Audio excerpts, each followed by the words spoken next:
Hello and welcome everybody. This is the media availability for the highly sought after free agent grad student, Jose Cuevas. He will be announcing his decision momentarily. Please feel free to ask any questions and then we will hear his decision and we will continue the press conference afterwards. Thank you. And with that, Jose. All right. Thanks so much, Dan. Yeah. So we're going to start this off with a few questions about anything weighing on my mind right now, my journey thus far.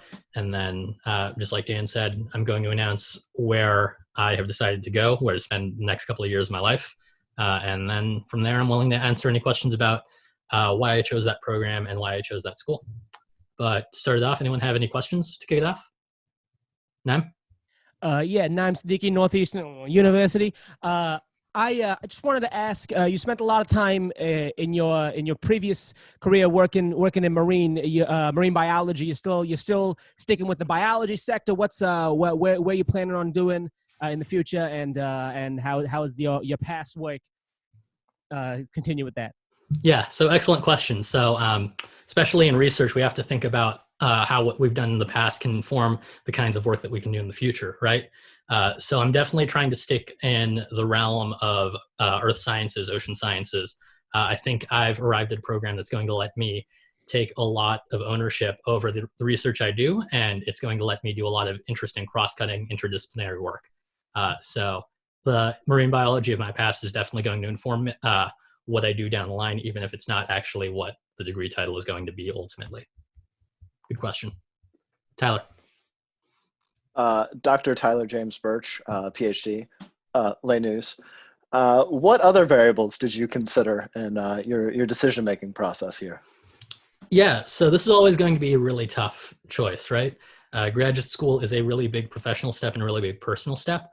So I tried to target really a different geographic locale than I had spent a lot of my undergraduate years, a lot of my younger formative years in.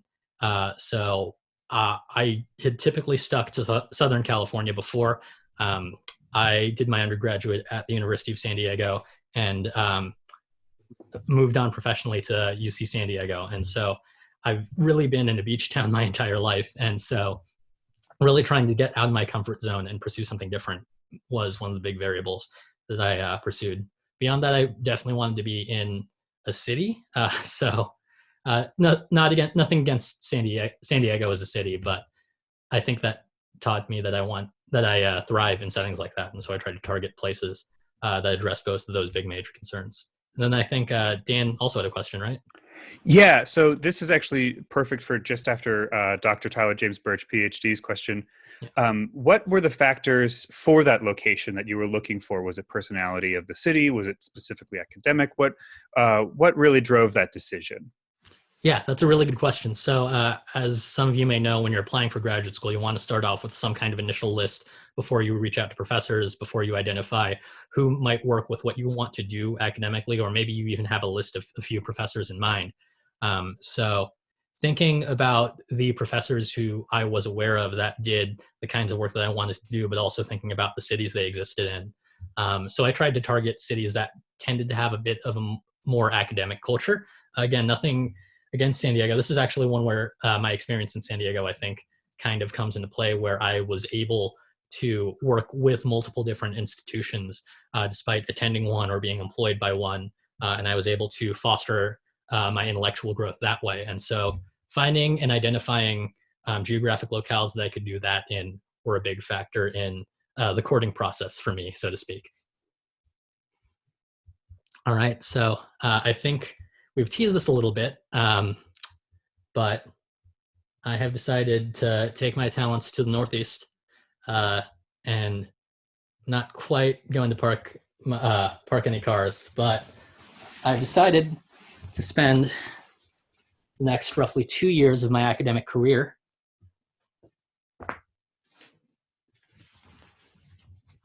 at Boston College.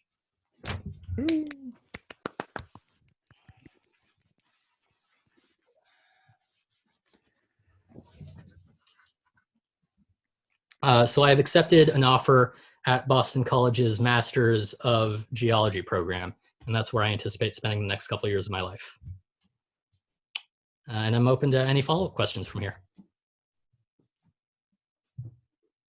Tyler? Can you elaborate on the research you intend on doing while there?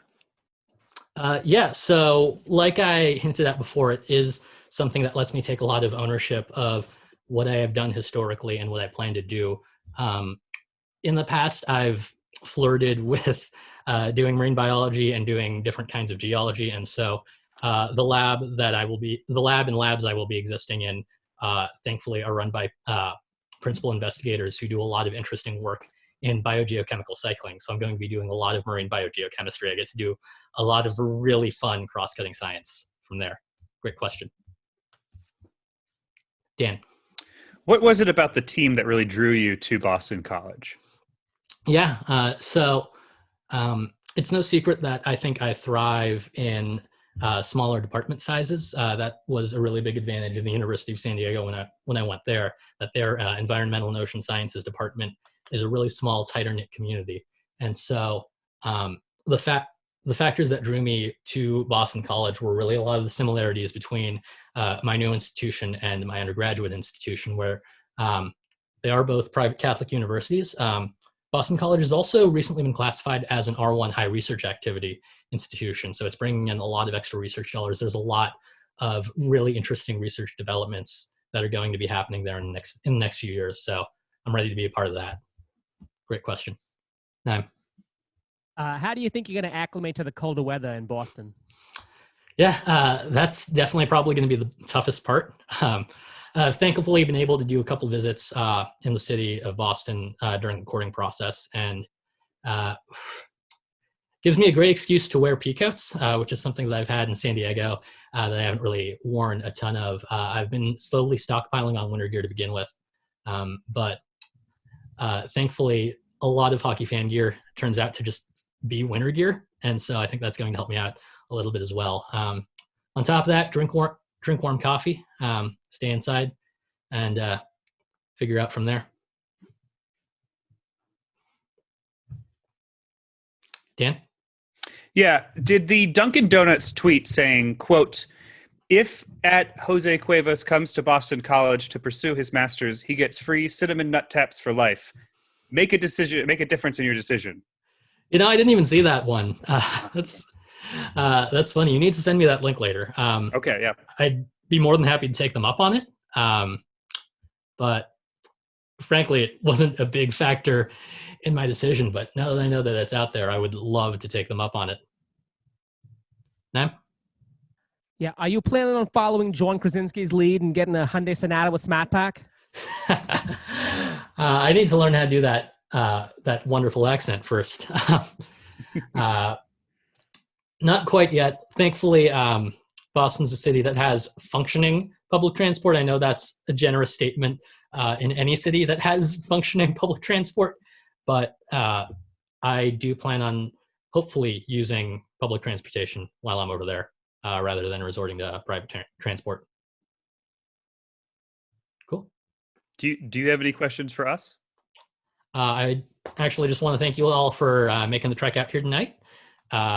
Thanks so much for giving me your time. And yeah, go Eagles. Ever do excel. Have a good night, everyone. Drive safe.